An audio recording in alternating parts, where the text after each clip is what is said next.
오늘 우리에게 주신 하나님의 말씀 사사기 15장 9절로 20절 말씀입니다. 생명샘가 10월 21일 월요일 말씀 삼손과 엔하골에 함께 읽겠습니다. 이에 블레셋 사람들이 올라와 유다의 진을 치고 레히에 가득한지라. 유다 사람들이 이르되 너희가 어찌하여 올라와서 우리를 치느냐. 그들이 대답하되 우리가 올라온 것은 삼손을 결박하여 그가 우리에게 행한 대로 그에게 행하려 함이로라 하는지라. 유다 사람 3,000명이 에담 바위 틈에 내려가서 삼손에게 이르되 너는 블레셋 사람이 우리를 다스리는 줄을 알지 못하느냐. 내가 어찌하여 우리에게 이같이 행하였느냐 하니 삼손이 그들에게 이르되 그들이 내게 행한 대로 나도 그들에게 행하였노라 하니라. 그들이 삼손에게 이르되 우리가 너를 결박하여 블레셋 사람의 손에 넘겨주려고 내려왔노라 하니 삼손이 그들에게 이르되 너희가 나를 치지 아니하겠다고 내게 맹세하라 하매 그들이 삼손에게 말하여 이르되 아니라 우리가 다만 너를 단단히 결박하여 그들의 손에 넘겨줄 뿐이요 우리가 결단코 너를 죽이지 아니하리라 하고 새 밧줄 둘로 결박하고 바위 틈에서 그를 끌어내니라. 삼손이 레이의 이름에 블레셋 사람들이 그에게로 마주 나가며 소리 지를 때 여호와의 영이 삼손에게 갑자기 임하심에 그의 팔 위에 밧줄이 불탄 삼과 같이 그의 결박되었던 손에서 떨어진지라. 삼손이 나귀의 새 턱뼈를 보고 손을 내밀어 집어들고 그것으로 1,000명을 죽이고 이르되 나귀의 턱뼈로 한 더미 두 더미를 쌓았으며 나귀의 턱뼈로 내가 1,000명을 죽였도다 하니라. 그가 말을 마치고 턱뼈를 자기 손에서 내던지고 그곳을 라맛 레히라 이름하였더라. 삼손이 심히 목이 말라 여호와께 부르짖어 이르되 주께서 종의 손을 통하여 이 큰 구원을 베푸셨사오나 내가 이제 목말라서 죽어서 할례 받지 못한 자들의 손에 떨어지겠나이다 하니 하나님이 레이에서 한 우묵한 곳을 터뜨리시니 거기서 물이 솟아나오는지라. 삼손이 그것을 마시고 정신이 회복되어 소생하니 그러므로 그 샘 이름을 엔하골레라 불렀으며 그 샘이 오늘까지 레이에 있더라. 블레셋 사람의 때에 삼손이 이스라엘의 사사로 20년 동안 지냈더라. 아멘. 삼손이 이 블레셋의 이 딥나 사람들을 무수히 죽였어요. 자신의 결혼식을 방해했다라고 하는 것에 대해서 앙심을 가지고 그들의 농사를 불질러 버렸죠. 밀농사를. 그래서 그것에 대해서 또 큰 앙심을 품은 이 블레셋 진영에 있는 사람들이 그 처갓집이죠. 처갓집을 또 불태워서 살라버리고 사람까지 죽여버렸단 말이죠. 그것에 대해서 또 앙심을 품고 블레셋 사람들을 그 넓적다리를 갖다가 크게 쳐서 뭐 이렇게 상하게 했다고 하는데, 그러니까 그들을 엄청나게 또 많은 사람을 죽였다 하는 거죠.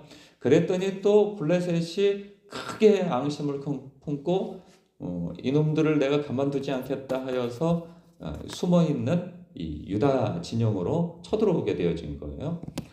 이랬을 때 이스라엘 백성들의 그 반응은 두려움이었죠. 그들이 왜 우리를 갑자기 이렇게 죽이려고 수많은 군사를 몰고 왔단 말인가 보면 사실 이스라엘 진영으로 넘어온 그 군대는 한 1,000명 정도로 보이잖아요. 나중에 그 낙의 턱뼈로 때려 죽인 숫자가 1,000명이라고 하잖아요. 그런데 이스라엘 진영에서는 3,000명이 운집하여서 그들을 대항하려고 하고 있었단 말이에요. 그런데 싸울 엄두는 나지 않는 거예요. 두려움 때문에. 그래서 왜 여기를 왔느냐라고 물었을 때 우리는 삼손을 잡으려고 왔다라고 하는 이야기를 듣고 내심 안도의 마음을 가지고 삼손을 잡아 넘겨주려고 하는 이 정황들을 보게 되었죠. 이런 거를 볼 때 여러 가지 이스라엘 백성 편에서 생각해 보면은 이 사사라고 하는 사람이 이 불안 요소예요. 이거 백성들의 마음을 규합하여서 함께 저들을 치자 하는 것도 아니고 그냥 동해번쩍 서해번쩍 그냥 이 백성들의 마음을 아우르거나 한 마음으로 모으는 것도 아니고 그냥 자기의 그 욕망을 채우기 위하여서 사는 삶처럼 이 남봉꾼처럼 보인단 말이죠. 그러다가 그냥 저기 가서 사고치고 여기 가서 사고치고 이러니 갑작스럽게 생겨나는 이 일에 그들은 어떻게 대처를 해야 될지 모르는 거죠. 그러니 삼손이 굉장한 하나님의 그 사사로서의 그 괴력을 가지고 있다고 하지만 그를 의존하여서 함께 싸울 어떤 마음이 안 드는 것도 같아요. 그들의 입장에서 보면. 그렇다 하더라도 이 정황을 보면 하나님께서 참 혀를 차는 일이 아닐 수 없어요. 왜? 무려 40년 동안 그들이 블레셋의 압제를 받고 있음에도 불구하고 하나님 앞에 부르짖어 기도하지를 않습니다. 이전에 그들의 조상들은 그렇게 견디다 8년, 18년, 길게는 뭐 20년 뭐 이렇게 해서라도 어쨌든 하나님 앞에 하나님 살려주세요 하고 자신들을 회개하여 부르짖을 법도 한데 그들은 40년 동안에도 부르짖지를 않습니다. 그러니까 하나님을 의지한다고 하는 생각 자체를 갖지를 못하고 있어요. 이스라엘 백성이. 그냥 숨통이 트일 정도라도 살만하면 그냥 이렇게라도 견디지 하는 그런 생각에서 견디고 있단 말이죠. 사람은 익숙해지는 거예요. 상대방의 압제에 대해서도 어느 정도 익숙해져 버린 거죠. 그러니까 성도들도 이 죄에 대하여서 익숙해져 버릴 수 있어요. 세상의 이 질서와 세상의 폭압에 그냥 익숙해져 버릴 수 있단 말이죠. 정직과 거룩과 경건과 도덕성을 가지고 이 세상을 대하여서 혹은 또한 하나님의 사랑을 가지고 섬김과 용서 이러한 것으로 낮아짐과 겸손으로 이 세상을 대항하여서 우리가 싸우는 것은 그 싸움이지 않겠어요? 세상은 혈과 육으로 우리를 향해서 대적해 옵니다. 악한 마귀는 실제적인 것으로 대적해 와요. 그러나 성도에게 허락되어지는 것은 이 혈과 육이 아니고 영적인 싸움을 싸우라는 것으로 요구받고 있단 말이죠. 그렇다고 볼 때 많은 사람들은 지레 겁을 먹게 되어진단 말이죠.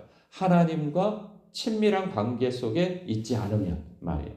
아니 교회는 교회고 세상은 세상이고 하나님은 교회에 계시고 세상은 그렇지 않다는 거죠. 이 세상을 어떻게 교회에서 생활하는 것처럼 사느냐 말이죠. 안 된다는 거죠. 정직 손해 본다는 거죠. 경건함 손가락질 당하고 비웃음 당한다는 거죠.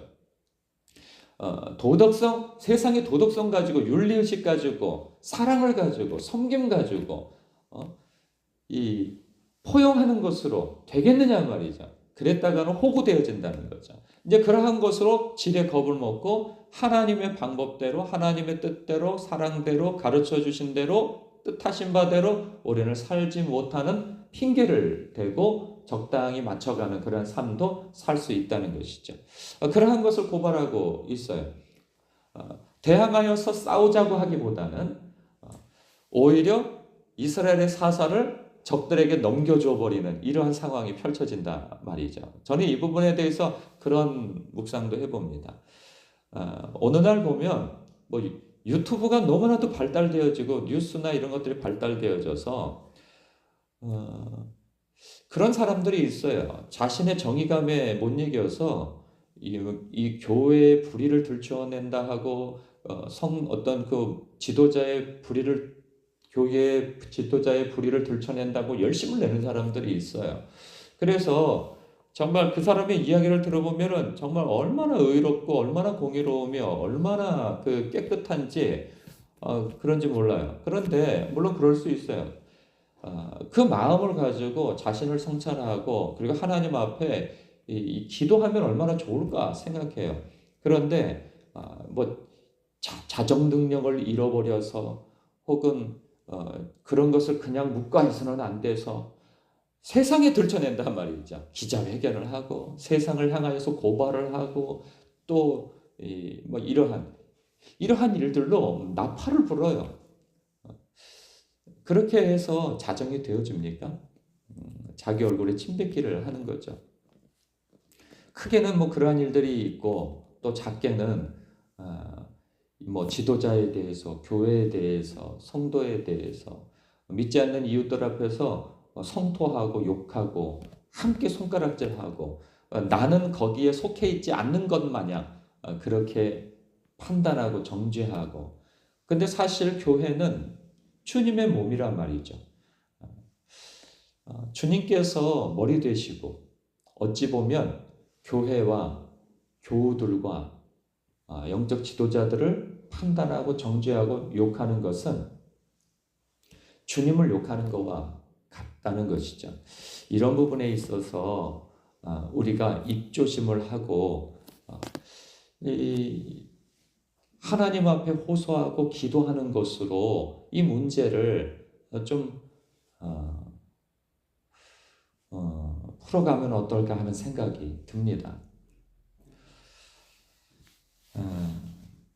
어쨌든 삼손이 넘겨집니다. 이 넘겨지는 상황에서 하나님께서 힘주시지 아니하시면 꼼짝없이 삼손은 죽게 되어지는 상황 속에서 하나님께서 삼손을 위한다기보다는 삼손도 위하죠. 그러나 이스라엘 백성을 위하여서 하나님께서 그에게 하나님의 영을 부어주시죠. 그래서 그가 크게 힘을 가지고 그 대적들을 1,000명이나 섬멸하게 되어지는 은혜의 역사가 있게 되어집니다. 그러니까 하나님께서는 이런 생각이 들어요.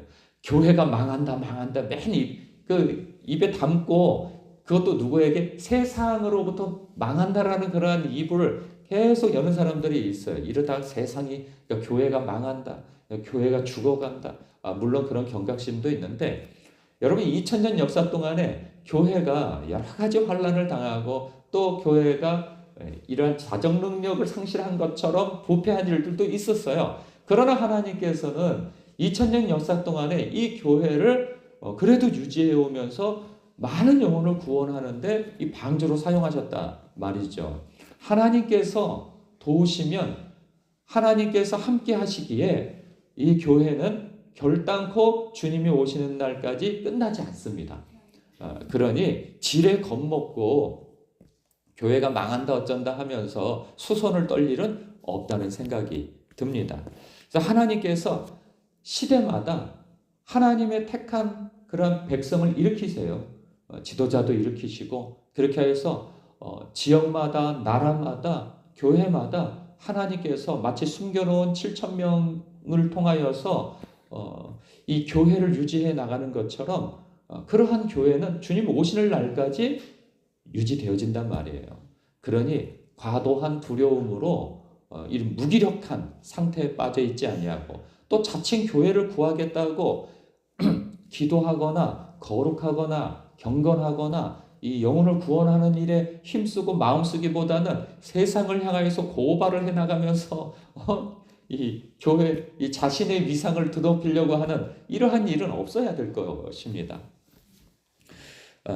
그런가 하면 부르짖는 일이 생겨요. 1,000명을 때려잡고 이제 의기양양하게 자기 길을 가고 있는 여정 속에서 1,000명을 아무리 하나님께서 힘주셔서 때려잡았어도 그 광야 벌판에서 1,000명을 때려잡는 순간에 얼마나 몸을 많이 썼겠어요. 목이 마르죠. 생수를 살 수 있는 것도 아니고 우물이 여기저기 있는 것도 아니고 목말라서 죽게 되어진 상황 속에 있습니다. 그때 하나님 앞에 부르짖어 기도해요. 사사기에서 보면요. 여러분 그 패턴을 보십시오. 하나님 앞에 부르짖는 일들이 있어요. 근데 그 부르짖을 때 보면은 하나님 앞에 참 불순종하던 때에 그들이 자성하고 하나님 앞에 부르짖게 되어져요. 그때마다 하나님께서 어떻게 하십니까? 역사하세요. 오늘도 보면은 이 삼손이 이 모든 상황 속에서 볼 때 하나님의 뜻대로 싸우는 것은 아니에요. 적들을 하나님의 뜻 가운데에서 물리친 것도 아니에요. 하나님께서 참 말 안 듣고 자기 멋대로 들나귀처럼 뛰어다니는 이 삼손을 하나님께서 그래도 은혜 주셔서 이 적들을 물리치고 사사구시를 할 수 있게 해주신단 말이죠. 그러한 사람이라 할지라도 그가 하나님 앞에 부르짖어 살려달라 기도하니 그를 살려주십니다. 그리고 물을 공급해 주시는 것을 보게 되어져요. 지금 우리도 개인적으로나 국가적으로나 교회적으로나 교계적으로나 우리가 하나님 앞에 부르짖을 일들이 참 많습니다. 저는 부르짖을 일이 하나도 없는데요. 그러면은 정말 각성해야 되죠. 부르짖을 일들이 많습니다. 이러한 일에 하나님 앞에 부르짖어 기도할 때 응답해 주시는 이렇게 부르짖는 자의 샘이 터트려져서 이 목마른 자의 목을 축여 주시는 수고하고 무거운 짐진 자들아 다 내게로 오라 말씀하시지 않습니까? 너희는 내게 부르짖으라 크고 비밀한 일을 너희에게 보이겠다 하신 주님의 약속의 말씀이 있습니다. 주님께 여러분의 개인적 결핍뿐만 아니라 아까 말씀드린 그러한 기도 제목들을 가지고 하나님 앞에 기도하시는 이 시간 되시길 바랍니다. 기도하겠습니다.